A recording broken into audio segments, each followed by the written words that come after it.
내년 총선 판세에서 서울 49개 지역구 가운데 6개만 우세하다는 자체 분석 결과가 알려지면서 국민의힘이 술렁이고 있습니다. 더불어민주당 이낙연 전 대표가 연일 신당 창당설에 무게를 싣는 등 내용이 이어지고 있는데요. 원영섭 국민의힘 미디어법률단 단장, 김현정 전 더불어민주당 대변인 두 분과 정치권 소식 짚어보겠습니다. 어서 오세요. 네, 안녕하십니까. 네, 국민의힘이 자체적으로 이 내년 총선 판세를 분석을 했는데 내용이 파장을 일고 있습니다.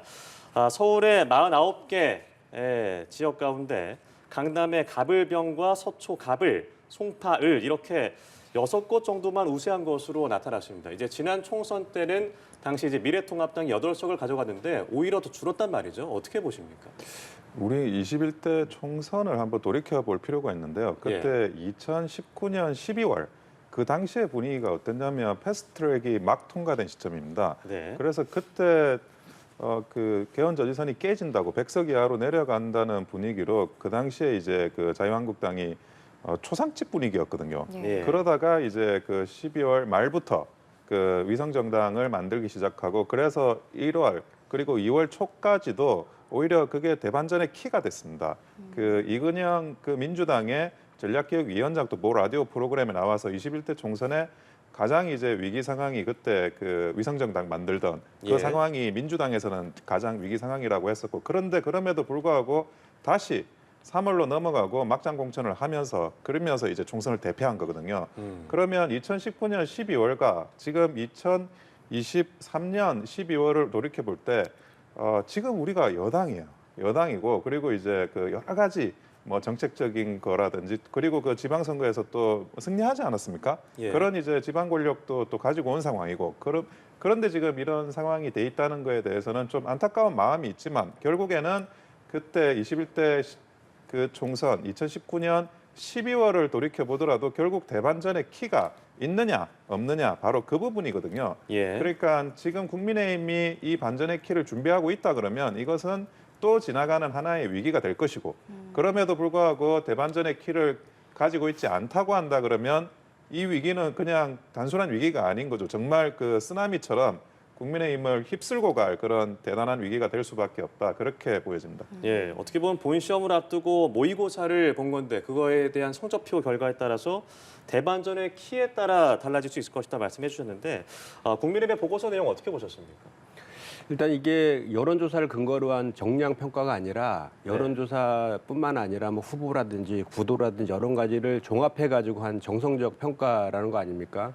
5단계로 나눴는데 가장 최악의 경우가 이제 서울에서 6곳밖에 못 얻는다는 거고 경합 우세 지역도 10곳도 있더라고요. 그래서 전체적인 걸 좀 봐야 되는 문제인데 조금 전에 말씀하신 것처럼 이 결과치를 보면은 현재 지금 뭐 여당에서 수도권 이기론의 실체는 대단히 이제 우려감이 커지고 있는 건 사실인 것 같아요. 그러니까 21대 총선에서도 보면 그 당시에 이제 문재인 대통령의 국정 지지도가 긍정 평가가 57%였어요. 그때 저희가 서울에서 49석 중 41석을 얻었거든요. 근데 지금 현재 윤석열 그 대통령의 국정 긍정 평가는 거의 부정 평가가 60%에 육박하고 있잖아요. 그런 상황들이 이제 이거는 정권 3년 차에 치르는 총선이기 때문에 자연스럽게 정권 심판론이 될 것이기 때문에 그러한 국정 평가가 지금 반영된 그런 결과라고 저는 보고 그래서 핵심은 좀 전에 말씀하신 것처럼 이번 총선까지는 여전히 지금 여러 가지 변수들이 있습니다. 뭐 신당 창당의 여지도 있고 선거 제도가 어떻게 또 개편되느냐의 또 문제도 있고요. 그리고 이제 그런 문제들이 있기 때문에 그 실제로는 이제 총선 구도와 같은 경우는 이제 총선 한두 달 전에 가서 이제 확정이 될 것인데 그럼에도 불구하고 현재 여당에서 지금의 그 상황을 이기라고 한다라고 하면 가장 본질적인 문제, 국정 기조와 인적 쇄신 그리고 이제 그 뭔가 경제 민생을 살리는 이런 행보들에 대한 혁신적인 그런 모습들이 비춰져야 되는데 아시겠지만 며칠 전에 혁신위를 해체시키면서 그런 의지들을 오히려 더 퇴보시킨 그런 측면들이 있거든요. 그런 것들을 앞으로 어떻게 해나가느냐가 관건인 것 같습니다.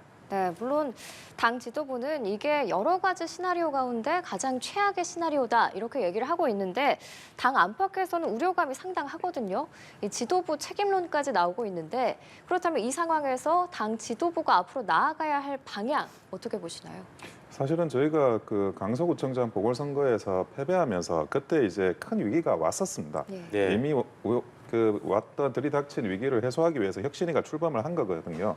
그런데 그 혁신위가 40일 정도 이제 그 활동을 했고요. 그 사이에 이제 여러 가지 화두라고 할 수 있는 많은 것들을 또 던지고 갔어요. 그 사이에 뭐 그게 뭐 알력 다툼이니 아니면 내부 문제니 이런 게 있을 수 있다라고 하지만 그거는 혁신이라는 그 조직이 가지고 있는 운명 같은 겁니다. 인요한 위원장 같은 경우에도 이제 독이든 성배를 받았던 거고 그걸 알면서도 받았고 거기에 대해서 활동을 하고 마무리가 뭐 안 좋게 끝났다라고 평가하시는 분들도 있지만 저는 그렇게 생각하진 않아요.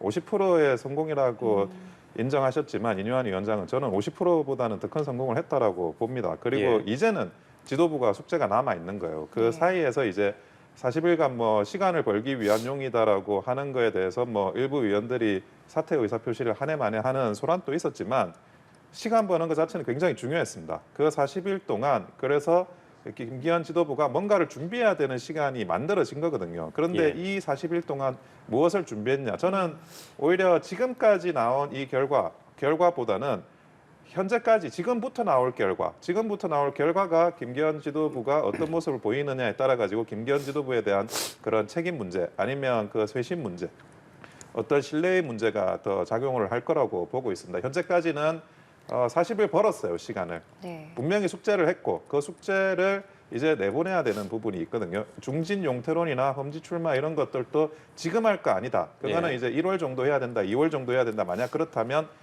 12월이라는 지금 이 시점에 할 거는 그러면 생각을 해놨어야 된다는 거죠. 그러면 그게 무엇인지를 이제는 그 당원들과 국민들께 내보낼 시간이 왔다라고 생각합니다. 네, 여당 지도부는 이제 지금부터 나올 결과에 주목을 해야 된다 이렇게 말씀을 해주셨어요.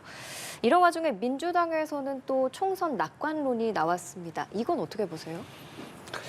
이해찬 전 대표께서 당원들에서 이렇게 강연하는 자리에서 지금 내년 총선에 좀 희망을 가지고 힘을 내자라는 취지에서 이제 말씀하신 것 같고 네. 이제 뭐 그 수치를 갖고 이렇게 얘기한 것들을 들어보면 뭐 우리가 지금 현재 수도권이 121석이었는데 그 전에 그 중에 103석을 얻었었거든요. 근데 그 중에 70석만 얻더라도 뭐 호남이라든지 우리가 제주라든지 전통적인 강세 지역과 합치면은 뭐 154석 이상은 된다. 뭐 이런 식의 예시를 들어서 이제 예. 말씀을 하신 건데 뭐 그런 당원들 간의 그 뭐 이렇게 강연을 해서 이렇게 희망적인 메시지를 주기 위한 차원에서의 그런 얘기들의 취지는 알겠지만 그래도 이런 것들이 자칫 잘못하면 우리 민주당이 오만하다고 국민들한테 비춰질 가능성이 있거든요. 그래서 예. 또 지난 21대 총선에서도 막판에 그 유시민 장관이 180석 발언해가지고 그게 사실 실제로 또 영향도 미친 측면이 있었거든요. 그래서 그런 것들은 좀 그 외화시키는 것들은 되게 좀 조심스럽고 자제할 필요가 있다고 생각합니다. 그리고 우리 예. 민주당도 마찬가지로 현재 지금 윤석열 정부의 그 태행이라든지 뭐 국정 지도가 워낙 안 좋기 때문에 반사적으로 우리 민주당이 지금 뭐 이렇게 득점을 하고 있는 측면이 좀 강하잖아요. 그래서 우리 당도 당내 혁신이라든지 또 민생 경제를 챙기는 모습들을 계속해서 보여줘야지 총선에서 우리가 승리할 수 있다 저는 그렇게 생각합니다. 예, 민주당 얘기도 잠시 후에 좀 더 해보도록 하겠고요. 저희가 국민의힘의 자체 보고서 내용 가지고 얘기를 나눠봤는데 이번에는 한국갤럽의 여론조사 결과를 좀 들여다보겠습니다. 이 내년 총선에서 이 정부를 지원하겠다라고 했던 게 이제 35%가 나왔고 정부 견제론이 51%로 집계가 됐습니다. 여론조사 수치도 이 당의 경종을 울리고 있는 그런 상황입니다. 비대위의 전환이 필요하다라고 했는데 앞서 단장께서 말씀하셨듯이 이 지도부의 숙제가 남아있다. 대반전의 키가 필요하다라고 하셨는데 어떤 게 좀 필요할까요? 이제 본인들이 가지고 있는 키를 보여주면 비대위 전환이라는 이야기 나오지 않겠죠. 그러니까 예. 비대위 전환이라는 말이 나온다는 거는 그 대반전의 키가 없을 때 뭐 또 다른 사람들이 그럼 대안이 뭐냐라고 이야기할 수 있을 것 같아요. 그런데 결국 혁신위원장 구할 때만 하더라도 굉장히 힘들었습니다. 뭐 내일 당장 모레 당장 구할 수 있을 것 같이 하다가 일주일 이상 시간을 끌었거든요. 네. 그만큼 이제 비대위원장을 구하는 것도 그럼 누가 하느냐, 김기현 대표가 아니면 누가 해야 되느냐는 그런 대안적인 그런 모색을 안 할 수가 없는 거예요. 그러면 예. 그 대안이 있느냐, 이게 현실이거든요. 그래서 누가 뭐 저 사람 안 되라고 비판하기는 쉽습니다. 그런데 그런 비판과 비난을 구별하는 거는 그러면 저분이 안 돼. 그러면 다른 분 누구야? 이거에 대한 이제 분명한 솔루션이 있어야지. 이게 그러면 저 사람 내리고 이 사람 내리고 쟤도 안 돼, 얘도 안 돼, 다 안 돼. 이거는 그냥 그 아예 그 정당 기능을 마비시키자라는 주장하고 다름이 없습니다. 그렇기 예. 때문에 뭐 많은 분들이 또 그 비대위 전환을 주장하시는 분들도 있고 뭐 언론에서도 그런 유사한 주장을 하시는 분들이 있는데 그런 마음속으로 비대위원장에 대한 적어도 납득될 수 있는 그런 인물에 대한 생각은 마음에 품고 그런 비판을 하시면 그러면 이제 그 비판은 긍정적인 비판이 될 거라고 생각을 해요. 아직 지금 이제 그 어떤 숙제를 하셨는지 거기에 대해서 뭐 보진 않은 상태고 저는 이 총선 보고서조차도 이게 유출이 안 되도록 잘 관리를 해야지 결국 유출되니까 이게 뭐 여러 가지 문제가 생기는 건데 왜냐하면 비관적인 보고라는 게 단순히 뭐 정확하게 상황을 알고자 하는 걸 넘어서 비관이 더 큰 비관으로 빠지게 만드는 그런 효과들이 있습니다. 그 네. 냉정하게 상황을 보게 하기보다는 그런 부분도 좀 안타까운 면이 있고 다만 어떤 숙제를 했느냐 그 숙제에 대한 평가의 시간은 아직 남아 있다. 김기현 지도부에 대해서 그래서 그걸 보고 판단을 해도 뭐 늦지 않다. 저는 그렇게 생각을 하고 있습니다. 예. 또 더 다른 조사 결과도 좀 보면 이 정부 견제론이 높은데 이 여론이 그대로 민주당으로 흡수되지 못하고 있습니다. 장내 지지도 결과를 보면 갤럽 조사에서 민주당이 33%, 국민의힘 35%로 집계가 됐는데 물론 이 조사 결과에 따라 다른 양상도 나오긴 합니다만 이번 조사에서의 이 정당 지지도 왜 다 흡수되지 못한다고 보십니까?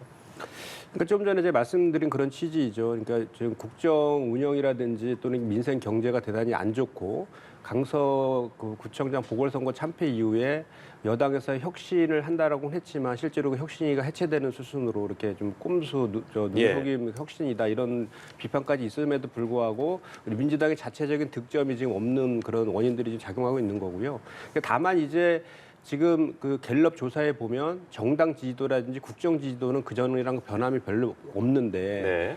그 차기 총선에서 누구를 지지할 것인가에 대해서는 우리 야당을 지지하겠다가 51%이고 여당을 지지하겠다가 35%로 16% 격차로 지금 벌어졌거든요. 그 전월 대비해서 10% 차이가 더 벌어졌어요. 결국은 16% 차이라는 것은 강서구 재보궐선거에 그 차이랑 거의 유사하게 지금 다시 갔잖아요. 그러니까 강서구의 참패 그 이전으로 돌아갔다 이렇게 좀 보는 것인데 예. 특히 더 유의해서 볼 것은 중도층에서의 그 야당 지지가 60%에 또 이르고 있어요. 그만큼 중도에서는 더 이제 정권 심판론이 강하게 좀 있는 것이고 네. 그리고 윤석열 대통령에 대한 그 부정 평가가 점점 공고해지고 굳어져 있다는 거예요. 그래서 결국은 이런 구도 그러니까 그 윤석열 정부의 정권 심판론과 관련된 국정 쇄신이라든지 이런 것들이 그런 기조가 바뀌지 않는다라고 하면 우리 야당이 유리할 것인데 그럼에도 불구하고 우리 야당도 제가 말씀드린 것처럼 야당 자체의 득점을 위해서 더 많은 당내 혁신이라든지 또는 지금 현재 당에서 좀 뭐 이렇게 비명 의원들이라든지 이런 걸 중심으로 해서 좀 비판적인 목소리도 있지 않습니까? 그런 네. 것들에 대해서 잘 그 통합과 단결을 만들어 가는 것 이런 것들도 잘 우리가 수행해야 될 과제 중에 하나다 이렇게 생각합니다. 네, 또 다른 여론조사도 한번 살펴보도록 하겠습니다. 이 장내 정치 지도자 선호도에서 이재명 대표가 19%, 한동훈 장관이 16%를 각각 차지했거든요. 한 장관이 이 대표를 오차 범위 내로 따라잡은 건데 여론을 좀 어떻게 읽어봐야 될까요? 저는 이 여론조사 결과에서 우리가 이제는 시대의 정신을 좀 읽어야 될 필요도 있어요. 지금 이제 윤석열 대통령님의 그런 지지도가 그렇게 높지 않다. 그리고 이제 뭐 여러 군데서 이제 영남에서도 뭐 이런저런 흔들리는 게 아니냐. 그래서 그 TK나 아니면 PK 가셔가지고 또 뭐 정무적인 이런 액션을 또 하시는 건데 그러면 한동훈 장관은 어떤 분이냐? 한동훈 장관은 윤석열 대통령의 부하였던 검사였어요. 네. 윤석열 대통령과 절대 나눠서 생각할 수가 없는 분이시라고요. 그러니까 법무부 장관으로 파격적으로 발탁을 하고 뭐 전폭적으로 지원을 했고 뭐 누가 뭐 이야기를 하기로는 후계자라고 하기도 하지만 적어도 그 한동훈 장관은 기존의 여의도 정치권하고는 전혀 분리가 돼 있으면서 윤석열 대통령님하고는 연결이 돼 있는 사람이 보수 진영의 대권 지지도 1위를 한다는 거예요. 그러면 보수 진영 내에서조차도 그건 어떤 이야기냐? 이제는 바뀌어야 된다는 거죠. 기존 그 여의도 정치권하고 관련 있는 사람들은 더 이상 대권 지지로 지지하겠지 않겠다. 그게 윤석열 대통령님이 뭐 잘하시든 못하시든 윤석열 대통령님과 한동훈 장관으로 표상하는 새로운 세력, 그 세력에 대해서 지지를 지금 보내고 있다는 겁니다. 예. 정치는 혼자 하는 게 아닙니다. 정치는 혼자 하지 않고 세력이 하는 거거든요. 그런데 그 다른 이제 뭐 대권 주자들 보시면 그 전에 그 여의도 정치권하고 다 인연이 있으셨던 분들이에요. 그런데 그분들의 지지율이 굉장히 낮게 나타나고 있다는 거예요. 그렇지만 한동훈 장관은 지지율이 높게 나타난다. 그거는 결국 보수 진영이 생각하는 것도 어떤 식으로든지 시대 교체를 하고 세력 교체를 하고 주류 교체를 하라. 그 이야기에 대한 메시지를 보내고 있다는 겁니다. 다만 이제 그 부분에 있어가지고 정교하게 이제 접근을 해야 될 필요는 분명히 있고, 그리고 이제 당이 가지고 있는 어떤 그동안의 문제점은 무엇이었고, 그리고 다시 제가 말씀드리지만 40일 동안 했던 그 숙제의 결과물이 무엇이었느냐, 그리고 네. 나서 지금 이 12월이라는 시점, 지금 한동훈 장관이 뭐 늦어도 내년 1월 초에는 나오셔야 되잖아요. 정치를 하시기 위해서는. 예. 그런 그 과정에서 점점 이제 보수 진영 전체의 그 대권 1등 주자로 선다는 거는 이제 세상이 바뀌었고 시대가 바뀌었고 보수가 지지하는 어떤 그 큰 흐름이 변화되어 있다는 거, 그 부분에 대해서 지금 이 여론조사 결과가 보여주고 있다. 저는 그렇게 봅니다. 예. 앞서 이 윤석열 대통령과 한동훈 장관의 연결성을 말씀을 하셨는데 그럼 한동훈 장관의 어떤 중도 확장성은 더 있다고 보시는지요? 저는 그 부분과 관련해서 이번에 이제 캠페인에서 많이 좌우될 것 같아요. 예. 지금 이제 정치권에 아직 있기 때문에, 아니 정치권에 아직 오시지 않고 법무부 장관이기 때문에 그런 관료적인 제약들이 굉장히 많아요. 예. 그 부분에 대한 족쇄가 아마 그 법무부 장관을 하고 나오시면 그 족쇄가 해제가 될 거라고 생각이 드는데, 그 해제된 족쇄를 통해 가지고 어떻게 본인이 행보를 해 나가느냐에 따라서는 얼마든지 중도층에도 어필할 수 있다. 저는 그렇게 봅니다. 특히나 한동훈 장관은 젊어요. 예. 새로운 세력을 표상하는 거는 뭐 민주당 측 지지자든 아니면 중도 측 지지자든 그리고 보수 진영 측 지지자든 그 염원은 다르지 않을 거라고 보거든요. 근데 뭐 처음에 시작을 그 대통령님의 법무부 장관으로 이렇게 국민들께 선을 보인 거, 그거는 저는 작은 부분이라고 생각하고,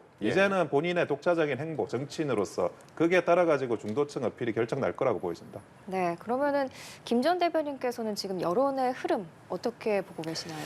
저는 일단 그 한동훈 장관의 중도 확장성에 대해서는 대단히 부정적으로 봅니다. 예. 왜냐하면 조금 전에 우리 갤럽 조사에도 봤듯이 예. 야당 후보를 지지하겠다는 게 중도층에서 60%가 나오지 않습니까? 결국 정권 심판론에 대해서 중도층의 민심이 그렇다는 것인데, 누가 봐도 한동훈 장관은 윤석열 대통령의 아바타 아니겠습니까? 당연히 한동훈 장관이 전면에 쓰게 되면 저 윤석열의 정권 심판이 더 강화될 수밖에 없는 그런 상황이다라는 말씀을 제가 먼저 드리고요. 예. 그리고 지금 대권 이 후보와 관련해서 한동훈 장관이 16% 이렇게 올라온 이 수치에 대해서는 저는 지금 인위적으로 만든 수치일 뿐이지 지금 뭐 그거에 대해서 큰 의미를 부여할 그럴 것은 아직 시기상조다라고 얘기합니다. 저는 생각합니다. 왜냐하면 지금 뭐 다들 보셨겠지만 하루도 빠지지 않고 언론에 한동훈 장관의 기사가 나오고 있지 않습니까? 내용이. 그리고 네. 좋은 면만 부각돼서 나오고 있어요. 의도적인 정부 여당 그리고 보수 언론을 중심으로 해서 한동훈 장관 띄우기가 이제 시행되는 것이죠. 그리고 본인이 하고 싶은 얘기만 지금 할 수 있어요. 한동훈 장관으로서의 행보들을 하고 있는 것이기 때문에. 그런데 이제 한동훈 장관이 본격적으로 정치에 입문해서 정치인이 된다라고 하면 아마 혹독한 검증에 이제 들어갈 거예요. 당장 그 김건희 여사의 명품백 수수와 관련해서 질문했는데 답변을 회피하고 있지 않습니까? 예. 최상병 그 수사 외압과 관련된 거에서는 어떻게 생각하느냐? 양평 고속도로 윤석열 처가 그 의혹과 관련된 건 어떻게 생각하느냐에 대한 질문들을 끊임없이 받을 텐데, 이제 한동훈 장관이 정치를 하는 순간 그거에 대해 답해야 됩니다. 그리고 본인 딸과 관련된 허위 학력 스펙 문제도 있잖아요. 처남에 대한 뭐 성 비위 관련된 의혹들도 있고, 이런 것들 관련해서는 현재 법무부 장관 신분으로서는 그런 거에 대한 본격적인 검증을 할 수 있는 기회라든지 그런 게 없지 않습니까? 근데 정치인은 그런 영역이 없지 않습니까? 우리 예. 이재명 대표 같은 경우에도 한번 보시면 뭐 다들 이해되실 거예요. 그런 검증의 단계를 이제 거쳐야 되고, 그 이후에 이제 한동훈 장관이 또 정치인으로서 어떤 성과들을 보여줄 것이냐, 이런 것들을 차후에 보고, 그리고 이제 대선 즈음에 가서 나왔을 그 한동훈 장관의 지지율이 이제 한동훈 장관이 받는 이제 제대로 된 지지라고 생각하고, 지금은 그런 단계는 아니다라고 생각합니다. 예, 알겠습니다. 여와 야가 지금 현재까지 성적표를 받아들였고 이제 앞으로 어떤 움직임을 보일지 저희가 살펴보도록 하겠습니다. 일단 국민의힘은 이번 주에 인재 영입 5명을 발표를 했습니다. 이 범죄 심리학자 이수정 교수는 이제 눈에 익는 분이고, 최근에 이 육아서 삐뽀삐뽀 119의 이 저자, 이 소아과의 하정훈 원장 등이 주목이 되기도 했었는데, 이런 얼굴들이 보입니다. 5명 인재 영입 어떻게 평가하십니까? 저는 뭐 아주 잘했다고 생각을 하고 있는데요. 네. 어떤 분들은 뭐 여러 가지 평이 있을 수는 있는데 인재 영입이라는 게 너무 안 알려지신 분을 하면 저런 이제 듣도 보도 못한 분을 영입했냐 이러면서 욕을 먹고요. 네. 너무 좀 알려지신 분을 하면 식상하다고 욕을 먹어요. 예. 그러니까 어떻게 영입을 하더라도 어느 정도 이제 욕 먹는 부분이 일부 생깁니다. 다만 이제 제가 인재 영입할 때 제일 중요하게 생각하는 거는 검증이에요. 인재를 영입했는데 나중에 이제 조사를 해보니까 그 사람이 뭐 좀 정치를 하기에는 또 당에 영입되기에는 그렇게 할 수 없는 치명적인 문제가 있는데 그거에 걸러내지 못해가지고 나중에 그게 해화되면 그러면 인재 영입이 실패가 되거든요. 네. 근데 지금 현재 발표를 하셨는데 아직까지는 그 부분에 대해서 나오지 않는 걸 보면 제가 좀 안심하는 부분도 있고 이게 잘한 인재 영입이다 이런 생각이 들기도 합니다. 네. 인재 영입은 기본적으로 다다익선입니다.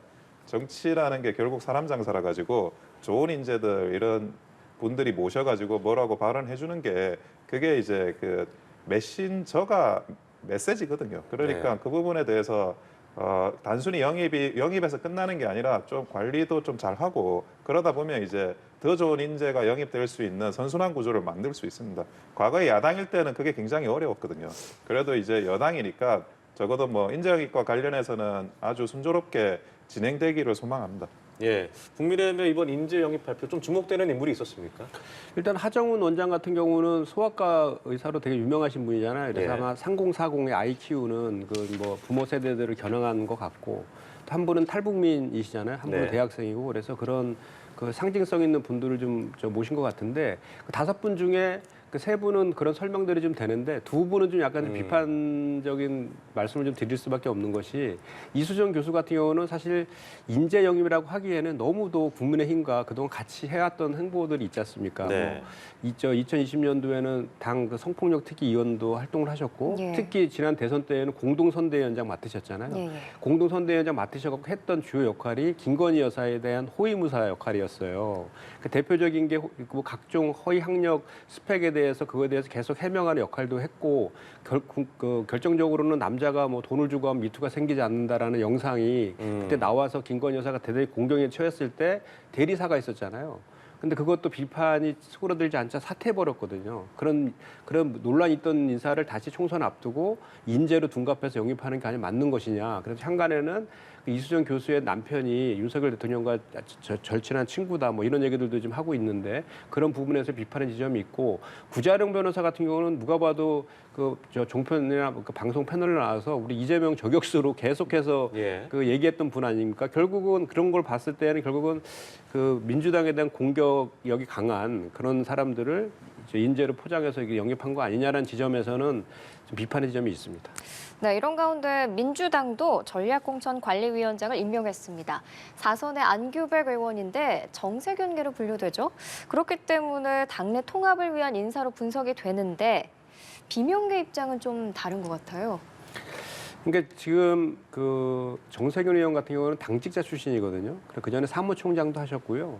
작년에는 뭐 전준 위원장도 맡으셔가지고 안규백 의원이요? 예, 양규백 의원이 그래서 당에 대한 대단히 많은 경험과 경륜이 있으셔요. 그리고 네. 의원들 사이에서도 되게 두루두루 이렇게 친한 그런 그런 그 스타일이시거든요. 예. 그런 걸 감안해 갖고 이번에 임명한 것 같은데 사실 그 전에는 이제 정세균계로 불리셨죠. 예. 근데 지금 이제 비명에서 일부 의원들이 계속 비판하는 것이 자꾸 친명으로 사당화되고 있다는 주장들을 하고 있는데 사실은 그 주장하는 근거는 대단히 지금 논리적이지 않고 희박하다 저는 그렇게 생각하는 것이요. 지금 우리 당직 중에 소위 우리가 친명이라고 하는 소위 7인회라는 의원들 얘기했었지 않습니까? 그분들 중에 한 명이라도 있습니까? 아무도 없잖아요. 전부 지금 당 3역이라고 불리는 정책위 의장을 맡고 있는 이계호 의원은 NI 그 이낙연계로 대표적인 분 아니셨습니까? 그리고 전략기획위원장인 한병도 의원도 친노 친문이신 분이잖아요. 그리고 이분도 마찬가지로 정세균계 의원으로 분류됐던 분들이어서 오히려 이재명 대표 같은 경우는 지난 4월 달에 당직 개편 이후에 그때도 사실 비명 쪽에서 요구해서 한 것이에요. 당의 탕평을 위해서 그 탕평에서 당직 개편도 하고 지금 현재 원내대표를 맡고 있는 홍익표 의원도 이낙연 전 대표 시절에 민주연구원장 하셨었거든요. 네. 그런 분들이 다 지금 당직을 하고 맡고 계시는 거예요. 네. 그래서 그냥 이거를 저기 무슨 누군가를 임명만 하면은 이것이 만약에 마치 뭐 이미 친명인 사람이다 이렇게 비판하는 것은 근거가 희박하고 지금 친명 일색으로 이렇게 그 지도부가 구성됐다는 것도 사실도 아닙니다. 그리고 예. 어느 지도부가 들어서면 그 대표와 관련돼서 우리가 이재명 대표가 유력한 우리 당의 대선 후보로 대선을 치른 거 아닙니까? 그리고 지금 현재 당 대표가 되어 있어요. 그럼 당연히 이재명의 그 색깔로 당이 바뀌는 거는 자연스러운 현상이 아니겠습니까? 그래서 지금 오히려 뭐 개파를 떠나서 오히려 친노나 친문이나 뭐 친 SK계라든지 NI계 이런 분들이 자연스럽게 당의 그 통합적인 전체적인 흐름 속에서 같이 하고 있다 이렇게 보는 것이 저는 맞는 해석이라고 생각합니다. 예. 네. 이낙연 전 대표에 대한 얘기도 좀 해보죠. 이게 신당 창당이 거의 기정사실화된 게 아니냐라는 얘기까지 나오고 있는데 어떻게 보십니까?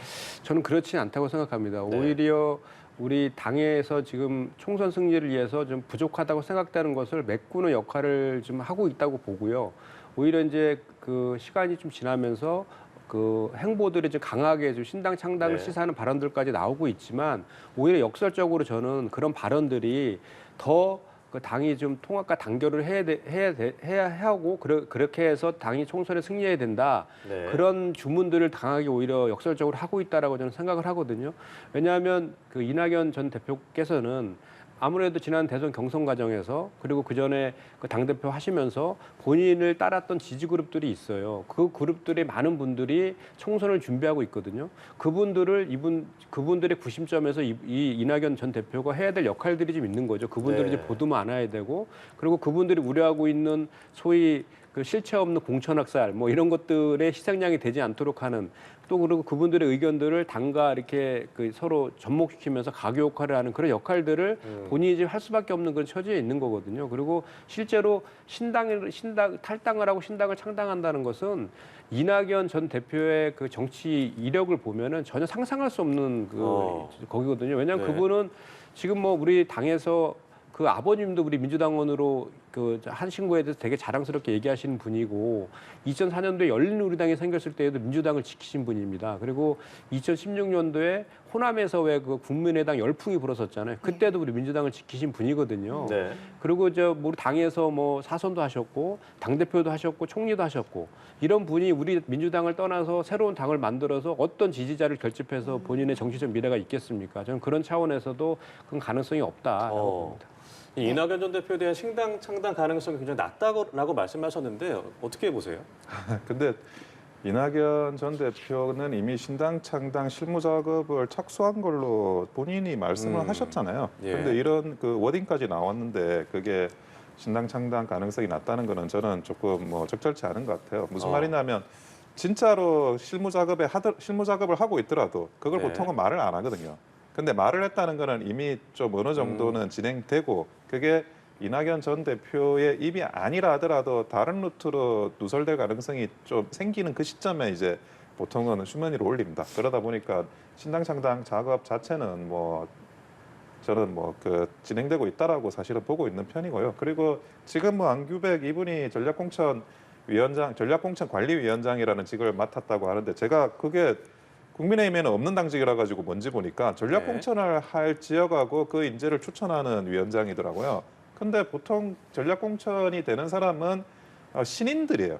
이번에 초선을 할 사람들. 네. 근데 그 비명계 의원들이라는 게 이미 지금 초선이고 다음 이제 총선에서는 재선 이상을 최소하는데 이분들은 아예 상관이 없는 거예요. 그러니까 비명계의 공천과 상관없는 그 직함에 이제 이분이 이제 안규백 전 의원이 당직을 맡았다는 거니까 제가 볼 때는 뭐 계륵 같은 당직을 그냥 준 것 같아요. 그리고 이재명 대표가 그동안 뭐 인재위원장도 본인이 하고 뭐 겸직 많이 하잖아요. 근데 진짜 이 전략공천관리위원장이 그렇게 중요한 직이었으면 본인이 겸직했을 거예요. 근데 그걸 안 한 거 보니까 지금 뭐 별로 중요하지 않고 비명계한테 크게 도움 안 되는 그런 직이다. 그런 생각이 들면 그 비명계 입장에서는 뭐 시간은 흐르고 있고 이제는 결단을 해야 될 시점이거든요. 창당이라는 게 시간이 듭니다. 스스로 창당을 하든 아니면 기존에 있는 당에 둥지를 틀든 전부 다 시간이 드는 작업들이기 때문에 지금은 뭐 이낙연 전 대표의 발언을 보더라도 이미 진행하고 있다. 그렇게 보여집니다. 그리고 네. 팩트인데 예. 창당을 준비하고 있다는 게 아니라요. 네. 창당하기 위해서는 그 실무 작업이 필요하다.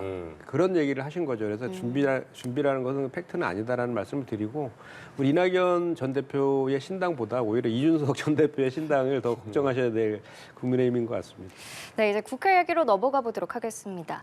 이 대통령이 거부권을 행사한 노란봉투법과 방송 3법은 이제 본회의에서 부결되면서 폐기가 됐고요. 내년도 정부 예산안은 본회의에 오르지 못했습니다. 물론 여야가 내년도 예산안을 오는 20일까지 처리하기로 공식 합의를 하긴 했는데 전국이 그렇게 좋아 보이진 않아요. 어떻게 예상하세요? 예, 제가 볼 때는 이제 그 던에는 힘의 논리로 밀어붙이는 거예요. 뭐 노란봉투법이든 방송산법이든 힘의 논리로 밀어붙이고 그러면 또 어쩔 수 없이 또 대통령께서는 거부권을 행사하고 이게 이제부터는 좀 쉽진 않을 거예요. 제가 그렇게 네. 생각하는 게 그 비명계 움직임이 아까는 뭐 그 실무 작업에 착수한 건 아니고 뭐 그런 말씀하셨는데 근데 이제는 비명계가 의석수가 뭐 30석이라는 이야기도 있고 50석이라는 이야기도 있는데 이재명 대표의 민주당에 협조할 것 같지는 않거든요. 만약에 네. 그 창당이 되거나 아니면 교섭단체로 해가지고 떨어져 나온다 그러면 그분들의 경쟁자는 국민의힘이 아니라 민주당이 돼야 되는 거예요. 민주당이 가지고 있는 쉐어를 얼마나 잠식하느냐가 그 이낙연 전 대표의 그 신당이 가지고 있는 뭐 승부수기 때문에 제가 볼 때는 이낙연 대표가 요 정도까지 발언하고 그다음 그 후속 작업이 진행되고 있는 과정에서 뭐 과거처럼 민주당이 힘자랑만 하기는 어려울 거다 그렇게 보여지고 예산안과 관련해서도 사실은 긴축 예산을 짰기 때문에 그 긴축 예산은 사실은 국민의힘 의원들이나 민주당 의원들이나 자기들이 지역구에 가져갈 예산이 적다라는 면에서 불만이 어느 정도 생길 수밖에 없습니다. 그래서 그 예산안과 관련한 타협은 쉽게 이루어지지는 않을 거라고 생각은 들어요. 다만 그 실제로 그 지역구 의원들도 예산안만 붙들고 있을 수는 없고 또 지역에 내려가셔야 되거든요. 예. 그러다 보니까 결국에는 뭐 그 중간에 여러 가지 불협화음이 있을 수는 있겠지만 결국 예산안 또 뭐 잘 해결될 거라고 그렇게 보여집니다. 네, 예산안 처리 시급한 상황인데 20일까지 가능할 거라고 보시나요? 벌써 이게 보면은 지금 657조 규모의 정부 예산안이 제출되어 있거든요. 예. 네. 정부가 제출했지 않습니까, 말 그대로. 그러면 예산안을 통과시키기 위해서 정부 여당이 정말 무한 책임을 지고 야당을 어떻게든지 설득해야 되거든요. 근데 지금 완전히 여야가 바뀌었습니다. 그래서 원래 12월 2일까지가 시한이었거든요. 그렇죠. 2014년도에 국회 선진화법 도입한 이후에 작년에 해서 올해 또 연속으로 지금 선진화법을 위반하는 그런 일이 벌어졌는데 지금 20일로 지금 예산 본회의를 잡아놨는데 그때까지도 이게 합의될지는 사실 좀 우려스러운 지점이 많습니다. 왜냐하면 지금 민주당 같은 경우는 민생 예산을 좀 복원시키고 특혜 예산 뭐 이렇게 사정당국에 대한 불필요한 예산들은 삭감하자는 이런 기조를 갖고 있는데 그거에 대해서 그 지난 협의 과정에서 국민의힘에서 전혀 응하지 않았거든요. 그런 기조들을 계속 유지한다라고 하면 이게 좀 난망해 보이고 또 더 우려스러운 것은 지금 예산안이 처리도 안 됐는데 기재부 장관인 추경호 장관이 총선 출마한다고 지금 사임을 하는 이런 상태, 사임계를 내는 이런 상태 아닙니까? 이것도 예. 정말 너무 무책임한 그 태도가 아니냐 이걸 지적하지 않을 수 없고요. 또 하나는 이제 그 12월 달에 중요한 내용들이 많습니다. 첫 번째로는 이제 쌍특검 있지 않습니까? 김건희 여사와 관련된 주가 조작 관련된 내용, 50억 클럽 두 개의 쌍특검에 대해서 또 이제 한 번 이제 여야가 격돌하는 그런 내용들이 있고 그 외에도 그 국정조사와 관련해서 세 가지 국정조사를 저희가 요구하고 있지 않습니까? 네. 해병대원인 최상병 순직 외압 의혹 사건이라든지 양평고속도로 의혹 사건이라든지 오송 지하차도 네. 이와 관련해서도 국민의힘에서 이제 지금 반대하고 있고요. 또 하나는 이제 이태원 참사와 관련된 특별법도 발의했는데 이것도 지금 여당에서 반대하고 있는 상황이라서 이런 산적한 그런 내용들이가 예산안이 같이 맞물려 있는 정국이고 그 전에 12월 1일에서 처리되지 않은 가장 큰 이유 중에 하나도 이동관 방통위원장과 비리검사 2명에 대한 탄핵안을 방탄하기 위해서 여당이 고의로 법사위를 열지 않고 예산안 심의를 지연시킨 측면이 있거든요. 그것이 다른 것과 제가 좀 전에 말씀드린 그런 내용과 똑같이 또 연계된다라고 하면 20일의 처리도 그 되게 힘들 것이다. 그래서 민주당에서는 최악의 경우 여당에서 계속 이렇게 비협조적으로 나온다라고 하면 우리 민주당에서 만든 수정안을 제출할 것이다라고까지 지금 공식적으로 얘기하고 있는 그런 상황이다 말씀드립니다. 예, 예산안 처리까지 갈 길이 좀 멀어 보이는데 두 분과 정치권 소식은 여기까지 나눠보도록 하겠습니다. 지금까지 원영석 국민의힘 미디어 법률단 단장, 김현정 전 더불어민주당 대변인과 함께했습니다. 고맙습니다. 고맙습니다.